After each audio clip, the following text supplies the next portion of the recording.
Welcome to Speaking of Pets. We're the Novotny sisters from Cleveland, Ohio. I'm Dr. Alice Novotny-Jeroman, a board-certified veterinary dermatologist. And I'm not. I'm Janet Novotny-King, the doctor's sister, podcast co-host, pet owner, rescuer, and lover. We're here to provide pet owners with science-based information to help them be the best pet parents they can be. Here's today's episode, created just for you and your pets. Hey everyone, welcome to the show.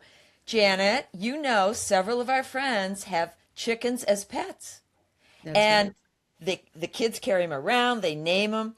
Well, we have our own Dr. Cluck today, Dr. Maurice Pitesky, who is our favorite chicken expert. He has a new book, Dr. Cluck's Backyard Chickens, which is a fabulous reference from beginning to end of how you adopt chickens, what you feed them, how to house them, what you do with the eggs, all that stuff that we have no clue about. And even as a veterinarian, Janet, if you would ask me a question about chickens, I would be emailing Dr. Pitesky ASAP.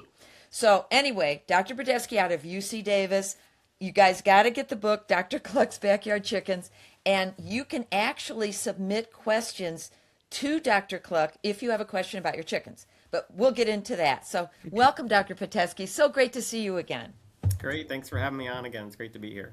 So tell us about the characters in the book, because it's not like it is a how-to book. Yeah, there's humor too. But it's a comical, lighthearted book. So tell us about the characters and how they came to be. Yeah, so I think the whole concept of the book is that there's a lot of backyard chicken books already out there. So what we really wanted to do, Evan Adler, who's also a veterinarian, and myself, is we really wanted to kind of identify, what the best science is, and we're at a university. It's kind of our job to kind of not only do research but convey like what works and doesn't work to the general public. And there wasn't really a book that in the backyard poultry space that really covered, what does the research say with respect to apple cider vinegar or fermented feed, or what types of antibiotics work, or the best way to raise chicks and husbandry and all those type of things, how to protect your flock from predators. So we really wanted to focus on getting that accurate information across. But to your point, Janet, about making it fun and having characters, we wanted to make it fun and funny, and enjoyable to read, so people could read it when they want to really focus on a specific topic, but people could also read it like, as part of a coffee table book and just kind of something humorous. So we do have all these different characters. Dr. Cluck is kind of the kind of straight guy who kind of tries to steer everyone in the right direction. And then we've got this character, Henrietta. So most backyard poultry owners are raise their backyard birds for eggs. So Henrietta is actually a broiler breed. So she has to kind of hide that from everyone because the broiler breeds just don't produce as many eggs, and she's afraid that she's going to get culled, for example. And then we have another character, Clara, who's dear to my heart, who's a wonderful Polish breed, and she's kind of this know-it-all. If you guys remember, like Cliff Clavin from Cheers, she's the one who says everything wrong, but says it with such confidence that everyone's like, oh, Clara must be right.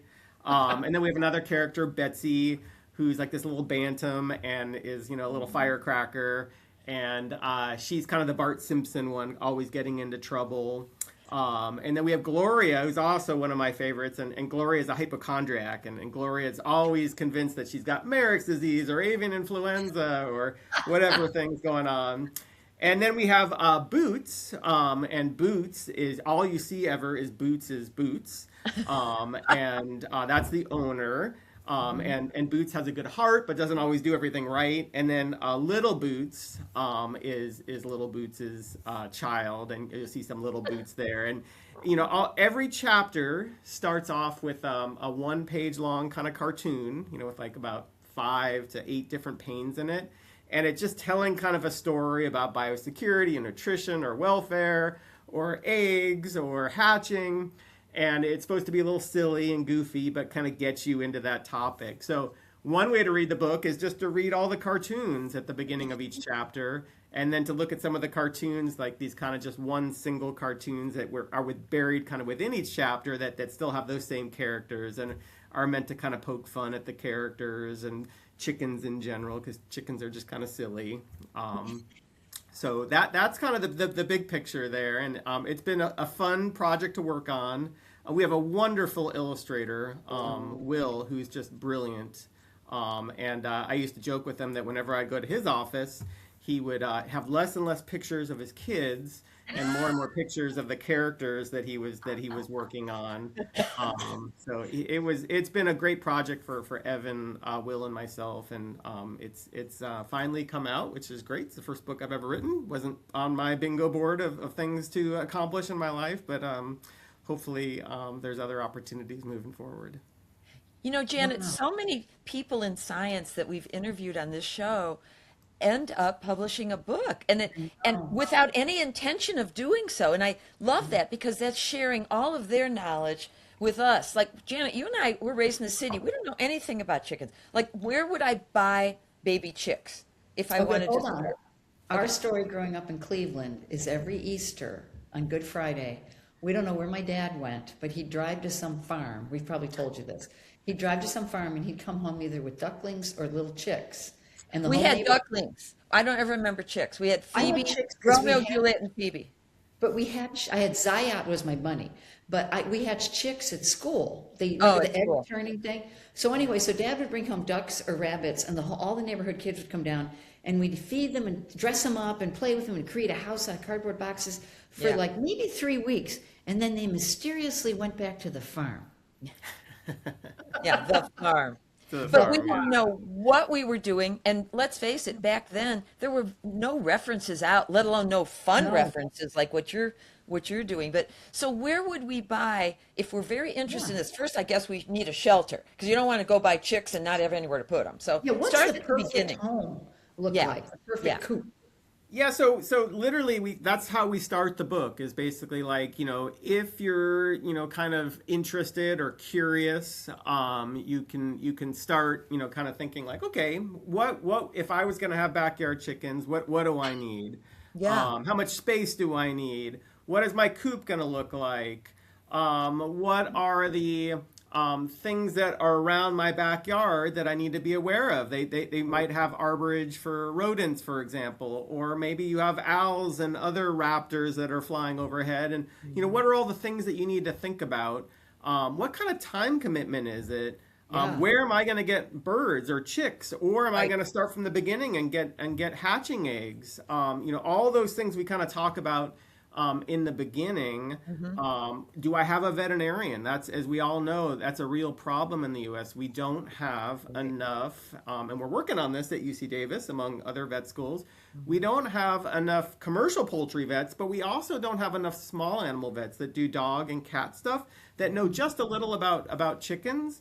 And actually, this book, what I really enjoy about working with people that have backyard birds, is because we don't really train our vet students yet to really, kind of know how to treat and know the basic husbandry of poultry. This book can actually be used all the way from kids to adults to vet students to veterinarians, and it's really meant to be accessible and enjoyable for a large group, with the goal of ultimately, making sure that we're all using the best science in order to kind of figure out, what works best. And what works best for some people might be as simple as, buying chicks at a feed store. But we walk you through, like, if you're going to buy your chicks at a feed store, make sure the feed store, for example, is vaccinating those chicks against Marek's disease. Wow. And if they're not vaccinated against Marek's disease, you need to ask them. If I tell the feed store as a professor, like, hey, you guys need to vaccinate your chicks against Marek's disease, they're going to roll their eyes at me because I'm not the customer. But if the customer becomes more knowledgeable, that is gold. And the reality is, like, a disease like Marek's disease, which is 99% preventable, that's the #1 killer of backyard birds in the U.S. So, and what does it do? And it's Marek? Yeah, Marek, apostrophe S. And how did they get it? It's a viral disease. Okay. It's a herpes virus. Actually, just one little small joke. One of my professors in vet school always joked that there's 2 things you can never get rid of. One are herpes viruses, like Marek's disease, and the other is land in Pullman, Washington. And then he would always joke that he has one of those. He wouldn't tell us which one. Did he But want to sell you that land? See, that would have been a good question. but the Marek's disease, the virus actually, it's a herpes virus and it can persist for a long time in the environment. And there's a very, very effective vaccine that you can actually buy over the counter. And we talk about in the book how to give the vaccine. We've made a video on YouTube that we've got the hyperlink to in the book. You can kind of learn how to do that, or you can have your feed store do it, or have your vet do it. But just, kind of reaching out to feed stores and saying, hey, I just read in this book by these veterinarians that we need to start asking for this vaccine. Do you guys do that? And that's the way that we nudge, the industry, the backyard poultry, hatcheries and feed stores to start vaccinating, because it is super easy to do. And it's probably, if I was really going to kind of pick one thing that I really want people to focus on, that would be it. That is preventable. And the commercial poultry industry, to their credit, actually does a really good job with Marek's. On the backyard side, that's where we need to do a little better job. Well, I live in, go with Janet. I live in a small town it's called Hinckley, Ohio. Mm-hmm. You can't go 2 blocks without seeing fresh eggs for sale. So I have to tell you, when we're done taping this today, Janet, I'm sharing this YouTube with the Hinckley community area that you can do that, because I want to make sure these people are doing right by these chickens. Yeah. Well, and I think chicken, whatever you call it, taking care of chickens or having chickens kind of started getting hot during COVID, when people were doing the victory gardens and and then the egg prices increased and all that. Because I live in suburban outside of Manhattan, and there's a lot of chicken coops in these backyards when I'm walking around. I see. Really? Okay. Oh yeah, I saw one the other day. I was at someone's house and I could see there was a big puffy red one in there. And that's my other question. You can get chicks, but they're like exotic chickens. Yep. So there are, and we talk about this in the book, there are over 300 different breeds of chicken. If you look at the commercial world, there's just a handful. There's few breeds that are very productive, that have very low feed conversion ratios. They are machines, right? Yeah. But in the backyard world, you don't buy backyard chickens, and we talk about this in the book. You don't buy backyard chickens to kind of save a few pennies or nickels or dimes on eggs. It does not pencil out for all kinds of reasons, in part because the feed is just too expensive. Mm-hmm. Egg prices right now are super low, so this would not be the time right now to say, oh, I'm going to, I'm going to get 5 layer hens and I'm going to save money. But people like the process, and they like, having either with themselves or their families, they like having, food in their backyard, whether it's fruits and vegetables. And to your point, Janet, now people are getting much more keen and excited about backyard chickens and the eggs that they produce. And some are even kind of pushing into the meat kind of space. So we talk about that. What are the ways that you might want to process your layer bird when she's older and not very productive anymore for meat, versus euthanasia, which is a much different thing. Or some people are starting to raise they're starting to actually find backyard breeds that are a little better for meat, and they're raising those and processing them, or working with, there's mobile processing units and all kinds of I would say parallel business models are kind of evolving around this kind of niche of backyard chickens. So I think we're at a time actually where hopefully a book like this informs people, not just who have the birds, but are, in work on vaccines or processing and things like that. And we can, kind of do all of our parts to make sure that the best science is helping guide us when it comes to welfare and food safety, and husbandry and nutrition and all those different things. Hope you're enjoying today's Speaking of Pets podcast. Every week we feature a board-certified specialist, dermatology, me, oncology, internal medicine, orthopedic surgery, ophthalmology, dentistry, you name it. If it affects pets, we're on it. We're here to share some really good information for pet owners, practical information that is science-based, so that you can be a pet owner and have a healthier pet. To learn more about your pet's health, check out our other episodes wherever you get your podcasts. Hi everyone, I'm Larry. Some of you know me as Grandpa Larry, and I run Larry's Animal Safari on YouTube, where we share sweet and educational videos about baby gorillas, zoo animals, and the amazing teams who care for them. If you love animals of all kinds, I'd love to have you join us. You'll meet little ones like Jamila and Kayembe, learn how zoo families grow, and enjoy real moments that bring joy and curiosity to animal lovers everywhere. Just search Larry's Animal Safari on YouTube or click the link in the show notes. New videos go up weekly, and each one supports awareness for animal care and conservation. Thanks to Speaking of Pets podcast for all they do. Now, let's get back to the show. So, so you need a chicken coop. What do you need to start? You need a coop, you need a run. How much space do you need?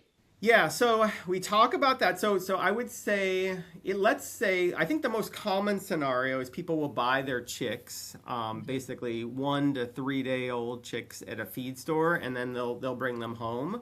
So what you first need is you need to identify, in case disaster happens, who's your vet, right? So do you have a veterinarian? Because that's not trivial to find. Dr. Cluck is always available. But Dr. Cluck can't prescribe medications from California. It doesn't work that way. Yeah, or see your chicken or things like that. So it's really key to have like a relationship with someone like Dr. Cluck, but it's also really important to have a vet, kind of flag just in case disaster happens. But if you are going to do that most common route of having those chicks, then you need a brooder. And a brooder is just like basically a nice warm area to raise those chicks after they hatched. For the next 4 to 6 weeks, depending on the climate outside, because when the chicks are born, they can't really thermoregulate very well. They can't keep themselves very warm. So the brooder is basically just a heat lamp and a nice circular space, usually like in your garage or somewhere semi-temperature controlled where there's no big winds and things like that. And then you're putting starter feed and water in there and the brooder lamp. And you're just making sure those birds are nice and warm. If they're too warm, if the lamp is emitting too much heat, you'll actually see the birds go to the edges of the brooder, for example. And if they're too cold, they'll kind of huddle together. So we talk about that in the book. What are the things you want to look for? Because you want to follow, the directions, but you also want to, use your eyes and your head, just like when we're working with vet students. We want them to be aware of what you're supposed to do, but also what's reality.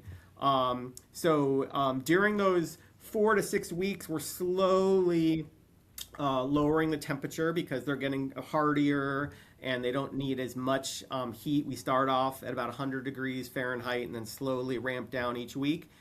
So the first thing you need is a brooder. You need a brooder lamp, you need feeders and waters, and we talk about all those things. And then after 4 to 6 weeks, then they go into the coop. That kind of rookie mistake that some people make going back to the brooder really quickly is they'll bring their birds home and then they'll be like, oh shoot, I need to put the brooder lamp on. And it takes a little while to get that nice warm temperature in there. So you want to do that before you bring your chicks home. And then after those 4 to 6 weeks, then the birds can go outside in your coop. Where this also gets a little complicated is that some people already have their own backyard birds. So you're trying to think like how to, what are the strategies you can use to kind of integrate those new chicks into your current flock. And we go over, some kind of recommendations there. But if you're starting from scratch, then it's a much easier kind of transition and you're just moving those birds. And to your point, Janet, about space is important. And we talk about our space recommendations inside the coop and in the run. But my one kind of thought is don't always use space as the end all be all. It's also, what kind of entertainment and enrichments you have. Because if you give your kids more space, but there's no new toys, they're not going to do much, right? So, having those enrichments is really key. And enrichments are really important because that's one of the ways that the birds get, that you can reduce any interflock kind of drama. Because there's drama llamas, there's a pecking order. That's why they call it a pecking order. So one of the ways we can kind of reduce that, especially if you have a rooster or two, which depending on the community you can have, one of the ways to kind of reduce the tension and the interflock drama is by having lots of enrichments and those type of things. The other thing is to your space point. So in the coop, or outside the coop, you want about 2 to 4 feet per bird. And in the coop, I'm trying to remember what we recommended. I believe we said 1.5 to 3 feet or something on there. I'll have to double check in all honesty. But again, you need things like perches because perches are really important to allow their prey species. So they need that perch at night to perch on so they can kind of be able to be comfortable while they're sleeping. So we go over all the different recommendations on perches. And as I was talking to my sister, so she's a retired astrophysicist. She's brilliant. I can't keep up with her. And she was reading the book and she's like, my God, I didn't realize this is like, basically, the astrophysics of raising chickens.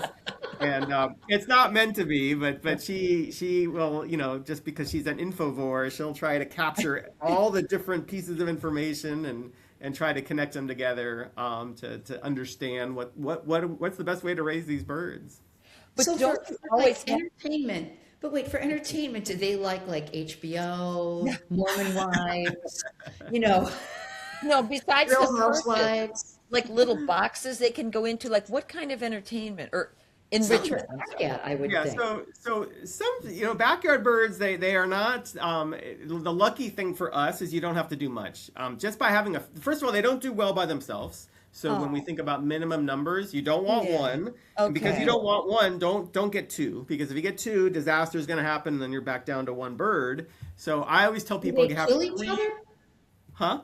They kill each other? No, well that can happen, but that's what I'm saying is let's say you have 2 birds and just one dies of Marek's disease or whatever. Now you're down to 1 and now you're in a spot where that bird is they're very social and they need to be around other birds. Yeah. So 3, just anecdotally and just based on my experience working with backyard birds, is probably the minimum number that you want. But to your entertainment point, something as simple as just a bale of straw or hay that's dangling down. Okay. They love that. They love that. And we try to keep the treats at a minimum. I'm a veterinarian. I love animals. I can look at my dog or cats or pigs and I could be like, wow, that's the sweetest thing in the world. And I give them cookies because I'm spoiled.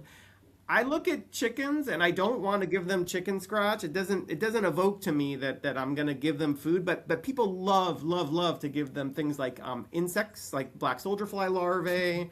It's become like a really big thing and we talk about that. The only thing I recommend is that when you are giving treats, it's not ideal, but people love to give treats. It's not ideal because you're basically just giving lots of carbs with chicken scratch. But minimize it to about 5% of their daily ration. So if we're dealing with an adult laying hen, they're going to eat about 120, 130 grams of feed, basically about a half a cup of feed a day. Okay. So you can't go over that 5% rule because if you keep on going over 5%, you got to remember that they're pooping out basically an egg a day.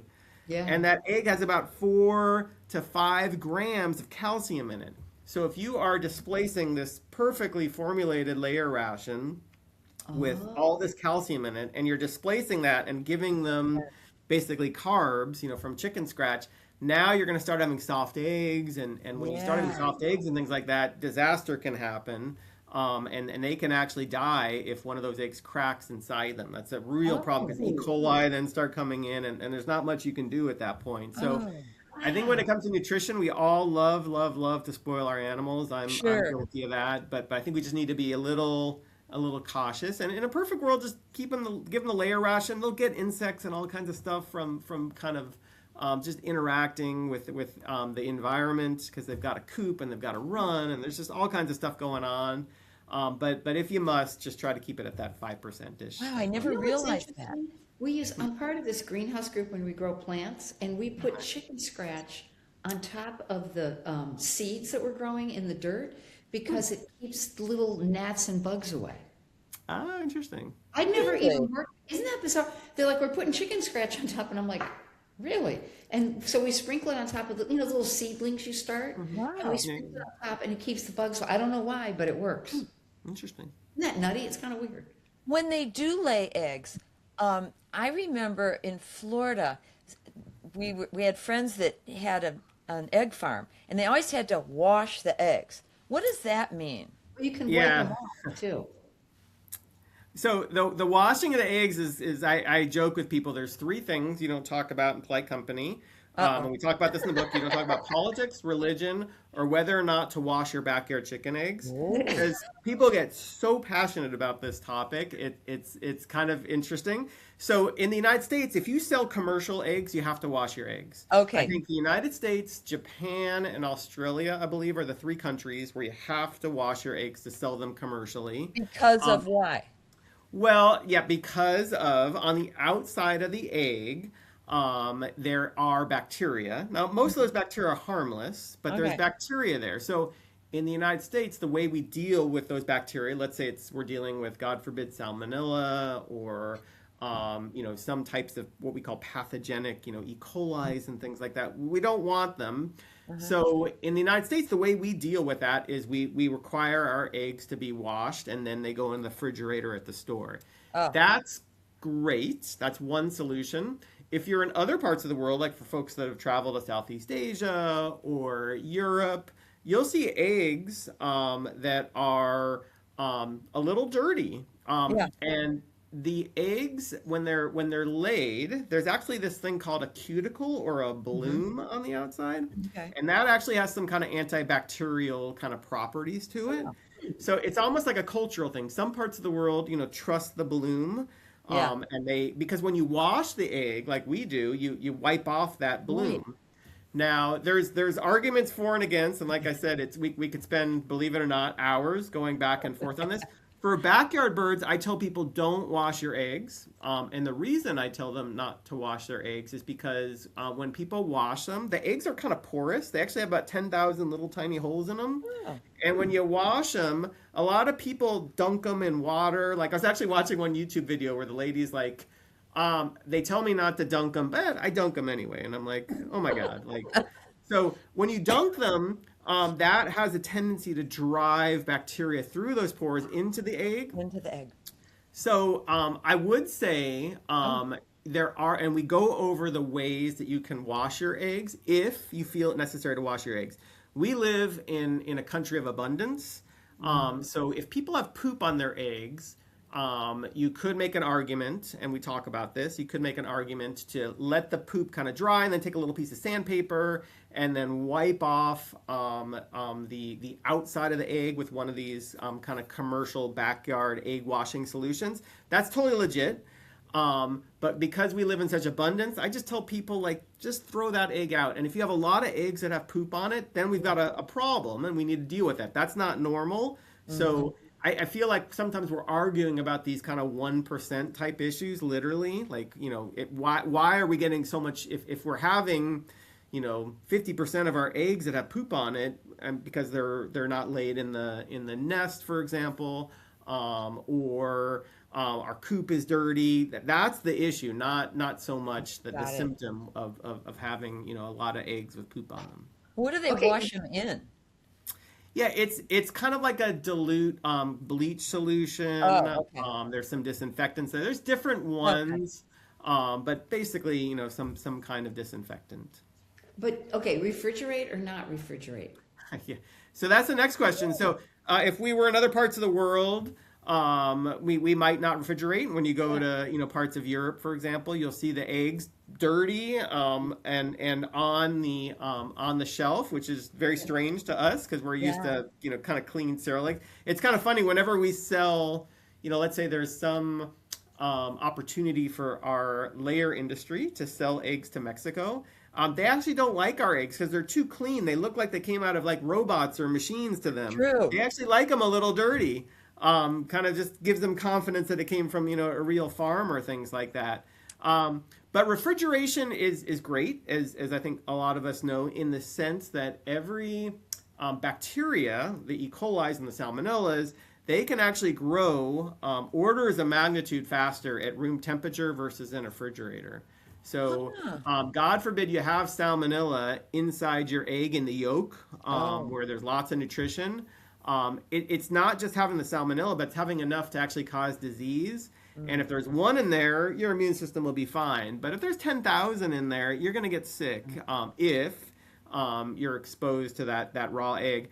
As we all know, if you cook the eggs to 165 degrees, just like meat, just like poultry meat, you'll be fine. But I'm like one of those people, I like a runny egg, right? So just like a lot of other folks. So out of an abundance of caution, it makes all the sense in the world in our country with a very stable electric grid to put your eggs in the refrigerator. Now, in other parts of the world, they won't put them in the refrigerator because the electricity is not as stable. And if you keep on going from hot to cold, hot to cold, hot to cold, that actually draws bacteria in because of the way that the physiology and the anatomy of the egg. You're kind of creating this opportunity for the bacteria on the outside to basically be sucked through those pores. Wow. So in other parts of the world, we can have maybe a slightly more nuanced conversation. But here, don't wash them, but put them in the fridge would be my recommendation. And if you have a lot of over 5% of your eggs have dirt on them, then we should probably,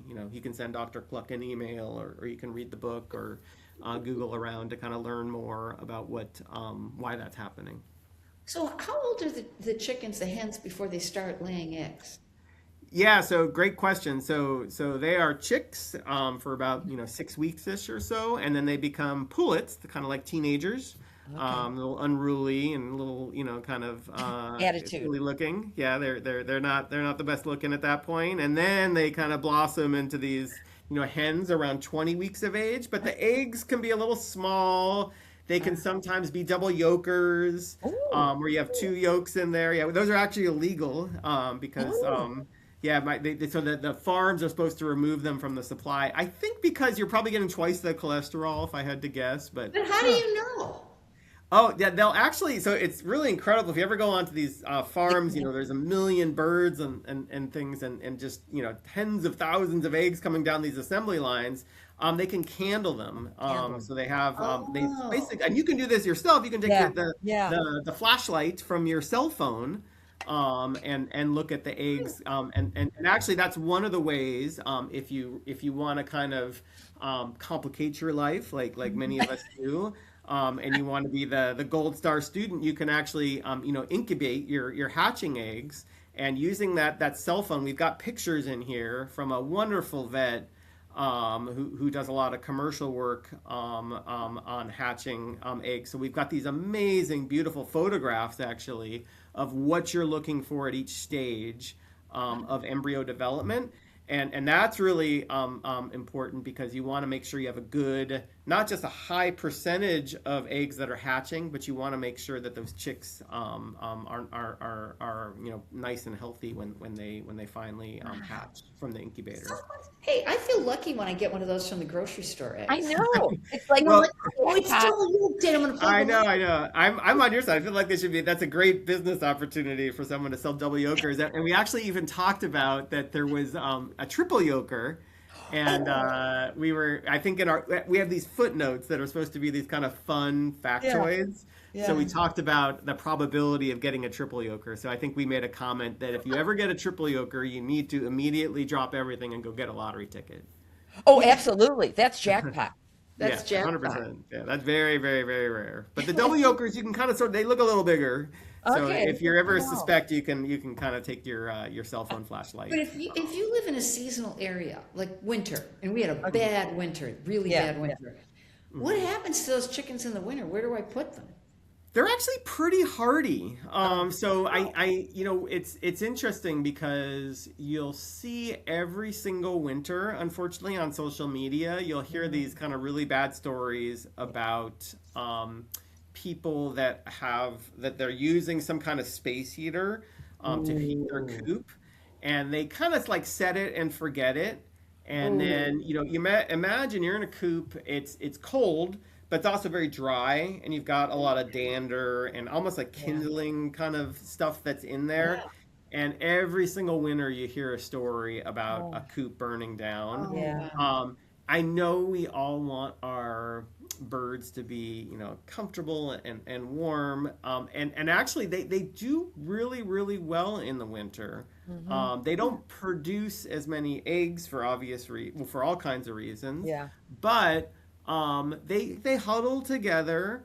They eat more. They don't produce as many eggs or any eggs if they're molting.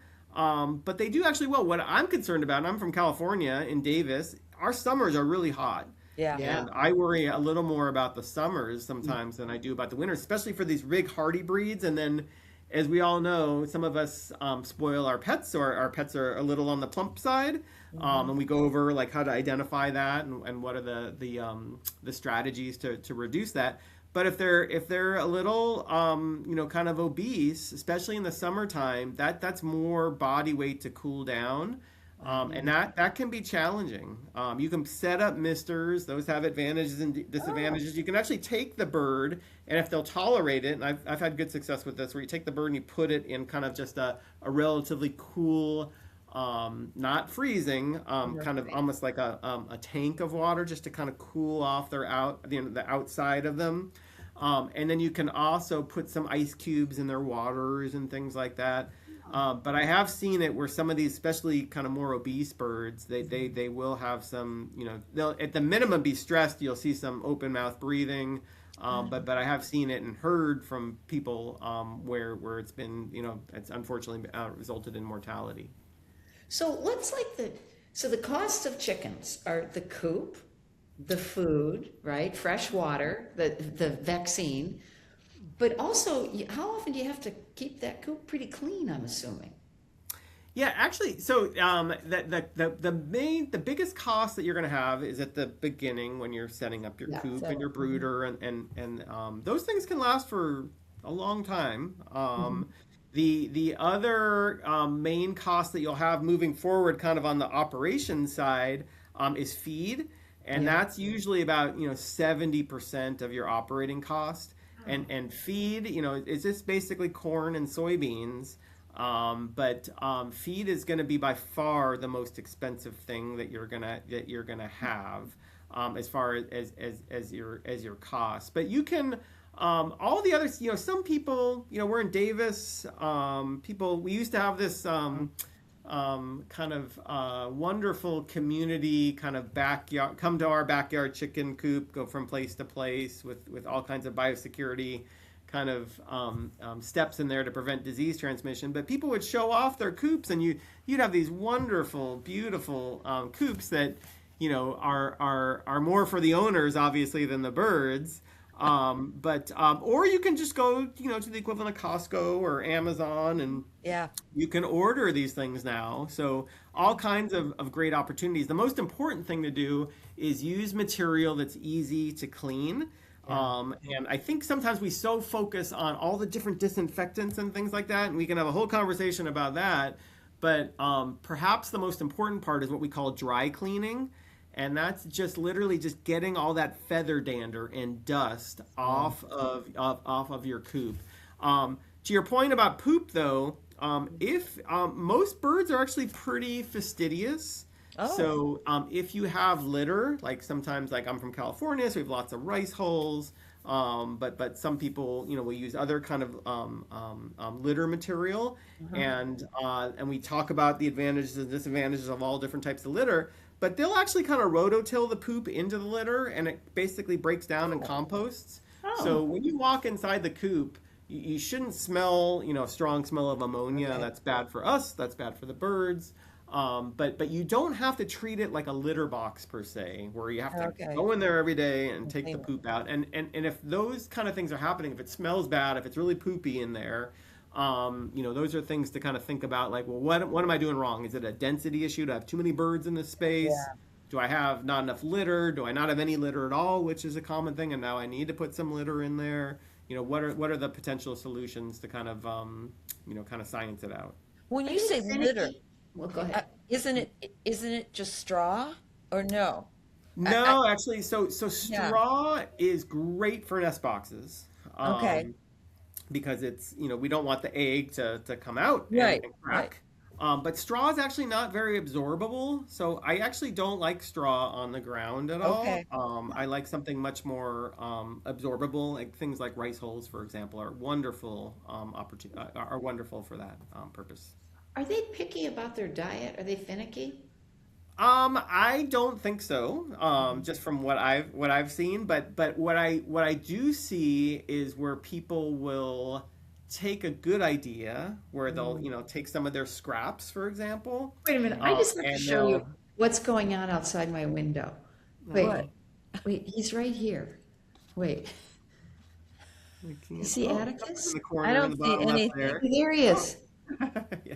He's like, let me Oh, in. I The see him. dog's He in my wants to way and come I in. can't get in. Look, he's My such a God. chicken shit. I swear to God, no offense, chickens. No, I have this face going at me. Meow, Yeah, meow, right. meow.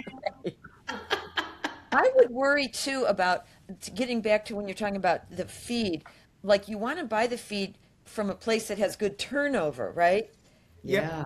Yeah, so you're absolutely right, and actually, so what we need to do on our end is we need to make sure that we're not buying so much feed that it's being stored for months at a time, because some of the vitamins can actually break down or oxidize. That's a problem, especially in Yeah. chick feed. That's a real problem.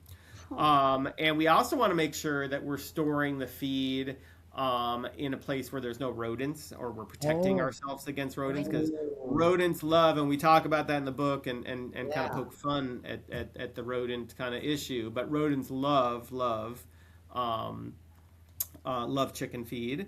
And we actually go over like the different types of rodent poop, so you know what you're dealing with, because rodents are ubiquitous, right? We're yeah. humans. Rodents are wherever humans are, and they definitely are wherever chickens are. So we just need to make sure that we're protecting our, because not only do the rodents eat the food, but they poop there too, and that's Right. a great way to transmit a gazillion and one diseases.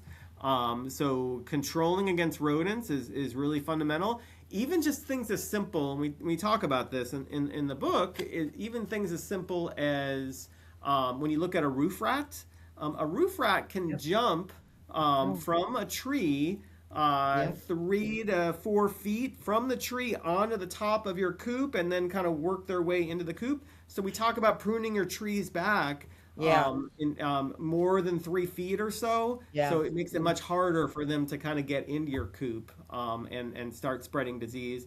And the other thing is, just making sure that the perimeter, whether we're dealing with mice or rats, kind of understanding where their nesting grounds are, how far away they are from your coop is actually really, really important.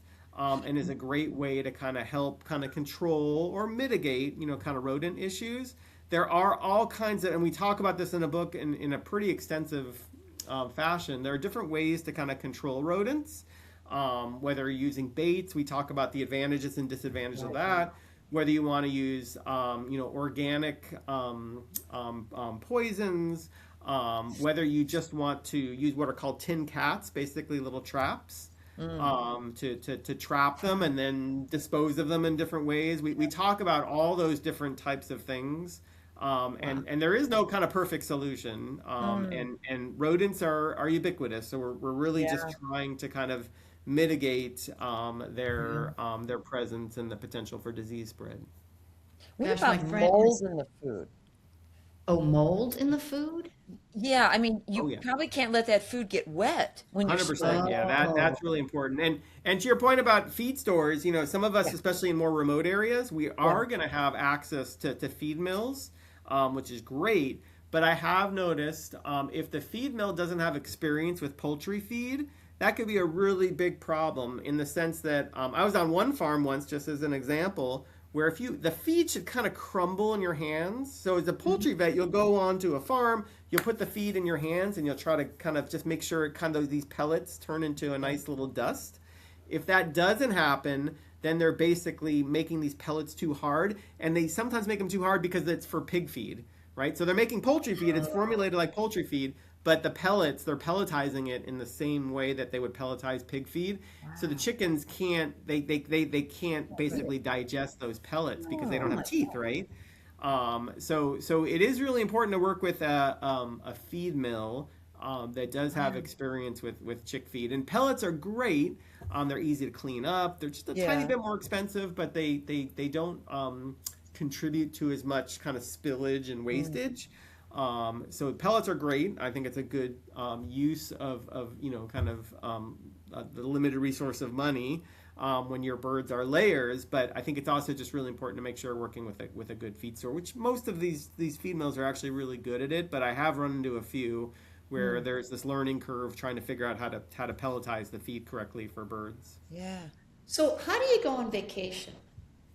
Yeah, that's a great question. So, and we talk about that beginning of the book. If you're kind of not there a lot, that's a problem. Now, I have seen some very clever solutions about that. So, in Davis, there was one couple.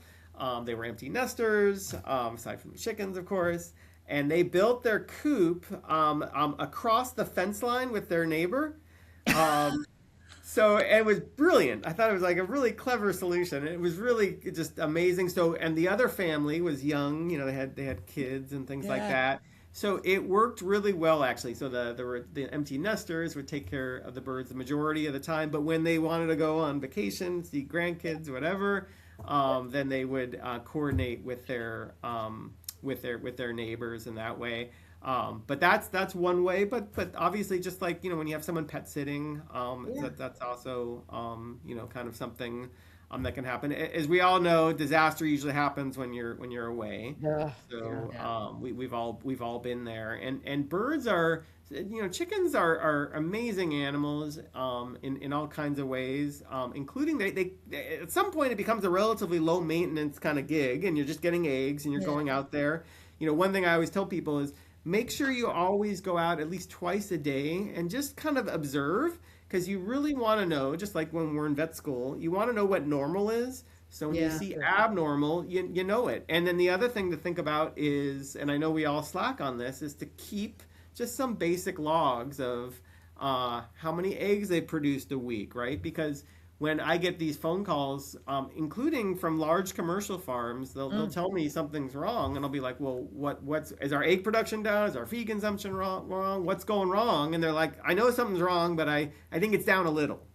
But kind of keeping some data, which is great for kids. So if you're a 4-H'er, we have some sheets in here that kind of tell you what you want to kind of start keeping track of, how much feed they're consuming a week, how much water they're consuming.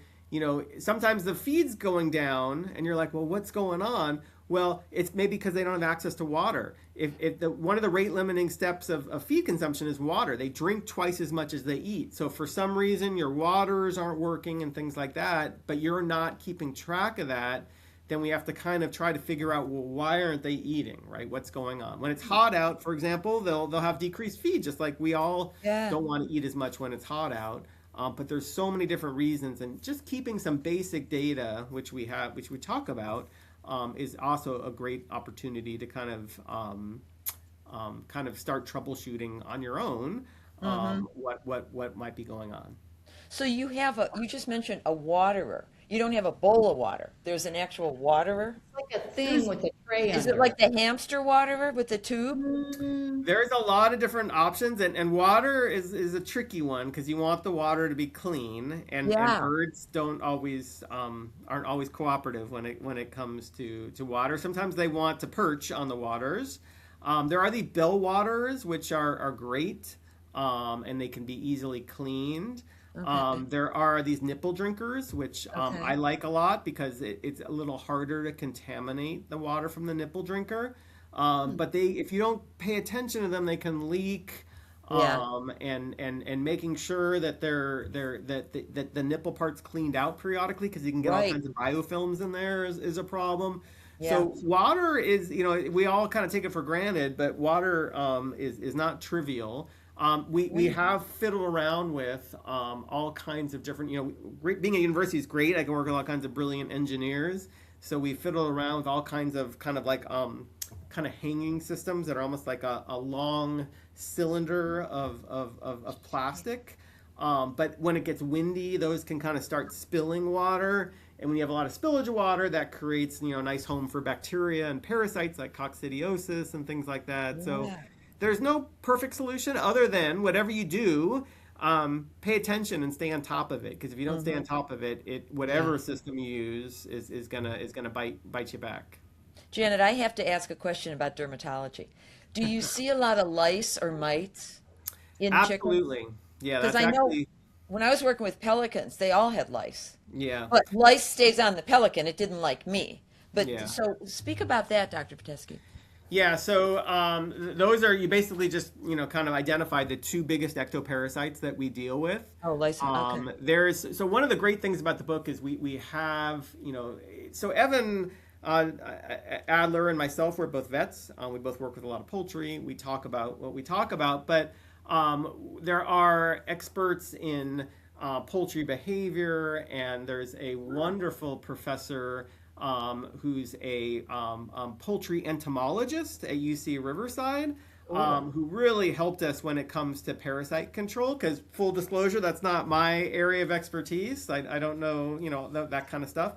And she's done some remarkable work with diatomaceous earth and how diatomaceous earth can be efficacious as a dust bathing tool, not just as an enrichment, which we talked about a little earlier, and makes the birds really happy because they like to dust bathe, but also as a way to basically control mites. And we talk about, kind of what are the right types of sand and diatomaceous earth and how to mix them up into, the equivalent of like a bigger litter box, so you can control those. But those are very common. Again, the most important part is setting it up correctly and then not just going away, but just periodically checking in on it. The only problem with the diatomaceous earth, two small things. I get a little concerned because diatomaceous earth is very volatile. So I get a little concerned when there's young kids around and making sure that when we're pouring more diatomaceous earth, that kids and grown-ups are being cautious.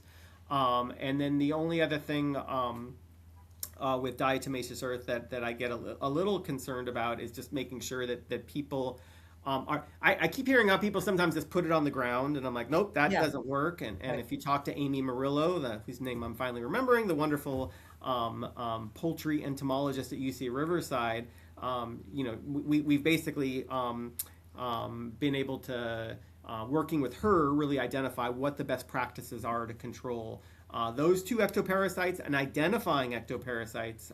Some ectoparasites are on the bird, some are in the coop and on the bird, and we go over the really common ones. And she was a wonderful resource for that part of the book. We drew all kinds of life cycles, which as people from vet school remember was a slightly traumatic experience, but we made them kind of fun and interesting with a focus on where in the life cycle you can make the biggest impact. Right. So we kind of flag that part of it as opposed to having these big complicated life cycles. So, and trying to make it a little funny too, of course, because that's I can just imagine her going to the DMV and they ask occupation, and she says poultry entomologist. I know that.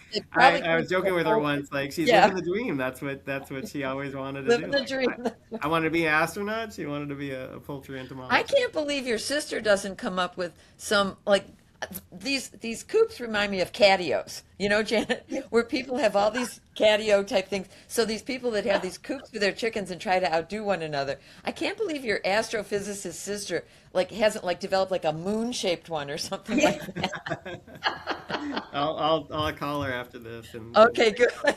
Well, this has been. It makes me want to have chicken friends. I'm worried. I want someone else to have the chickens because this sounds like I don't know that I could do all this and get it right. As I think we all know from vet school, that the people that are doing it wrong are the ones for some reason that everything's going great. So I know. And I'm a big fan. In all honesty, I'm a big fan of it, and we talk about this. Don't make perfect the enemy of good. So if you are doing bad, then doing moderate is wonderful. So you don't have to do everything here. No judgment one way or the other. That's true. And it's all about what works and doing the best you can, whatever that version of the best you can is. It does not have to be perfection, obviously. So that's a very good point, actually. I just want to go to all these. What, Jen? The scaredy cat that was outside that didn't want to come in because the dog was by the door. Literally went if this is the dog. Oh my. I wish we could have seen that. I literally was like, my golden just came over here. But you know what? Now I'm dying to drive up to all these egg places that are for sale and say, I'd like to take a look at your coop. But, then they think I'm some kind of nut. So, Well, we got to wrap it up, but this has been fascinating. I think I might be getting a chicken coop. I got to talk to the I husband. know 3 And he's people I'm going like sending this. this book to. Janet, I know 3 people I'm sending this book to. Seriously. That's awesome. Oh, wonderful. We have a friend that has it, and she has a red chicken, and I remember the name is Scarlet, and I think that's so cute. Okay, so we have to ask you a question, a guest question. What is your life's theme song? Oh, my. She always rolls her eyes at this. I hate these questions. I know, then come up with your own. Okay. I don't know. I mean, I'm a big baseball fan, so now I'm thinking of like what kind of walk-up music I would have is the way I'm interpreting it. All right. I'm thinking Sweet Caroline from the Boston Red Sox. I like the Savannah Bananas. They're my new favorite. Yep, understood. Love them. What? Take me out to the ball game. No. It's got to get you like going so you do a good batting stance. Ooh, man, I don't know. I'm gonna have to think about this. But Yeah, I'm 52-year-old dad, so there's definitely some dad rock vibes going on right now. Cheeseburger in Paradise. Yeah, I could do that. I don't know. I gotta think about that. I don't want. I gotta put some thought into that. I got another one from the Peanut Gallery. Second Anything Wind. Radiohead I like, if that's kind of working. That works. Well, thank you. This has been really enlightening, and we're going to put a picture of the book up and a link to the website. I can't wait to read the book. I'm serious. Actually, I'm buying 4 of them, 1 for me. Right. Well, Not kidding, Janet. And thanks for having me on. And like I said, Dr. Cluck is, I can either confirm or deny whether who Dr. Cluck is, but I do look at Dr. Cluck's emails and I will respond to them. So if people have any questions on the book, they can obviously email me or they can email Dr. Cluck, and I'm always willing to chat, email, phone, whatever. That's part of my job. That's A whole great. merchandise line around Mr. Cluck. I know if there's a feed store that's listening, I want to make Dr. Cluck branded poultry feed. Yes. And I all kinds of swag opportunities here. So some people that are more artsy and creative than I am, which is, I'm sure. Janet and I love swag. We can't get enough swag. We do. And you know what? I predict a 2nd and 3rd book. I'm telling you. I do. Well, they say careful what you wish for; it might come true. So that's right. If you want more dad jokes? Just let me know. I've got them all simmering in here. Listen, there's something in there. She loves Oh, that. jeez. Well, anyway, we're going to wrap it up. Hey, listen, to all of you out there, feel free to submit questions on the webpage, soppodcast.com. And that's where we got so many of the questions for Dr. Pitesky today. So yes, and send pictures. Pictures of Right. your pets and your coops. We could have a comparison. That'd be fun. Yes, we will judge coops. We will send them to Dr. Pitesky to see, Janet, which one gets the Dr. Cluck Award. That's right. New award. Well, thanks for listening. Don't forget to like, share, and listen, and tell your friends about us. We appreciate you. And we'll see you next time. Thanks for listening. Thanks, everyone. Hey, thanks for watching and listening. We like likes. Don't forget to like, share, and subscribe. You can follow us on social media at Speaking of Pets. And give your pets a big kiss from the Novotny sisters. The Speaking of Pets podcast is an SLA Video Production.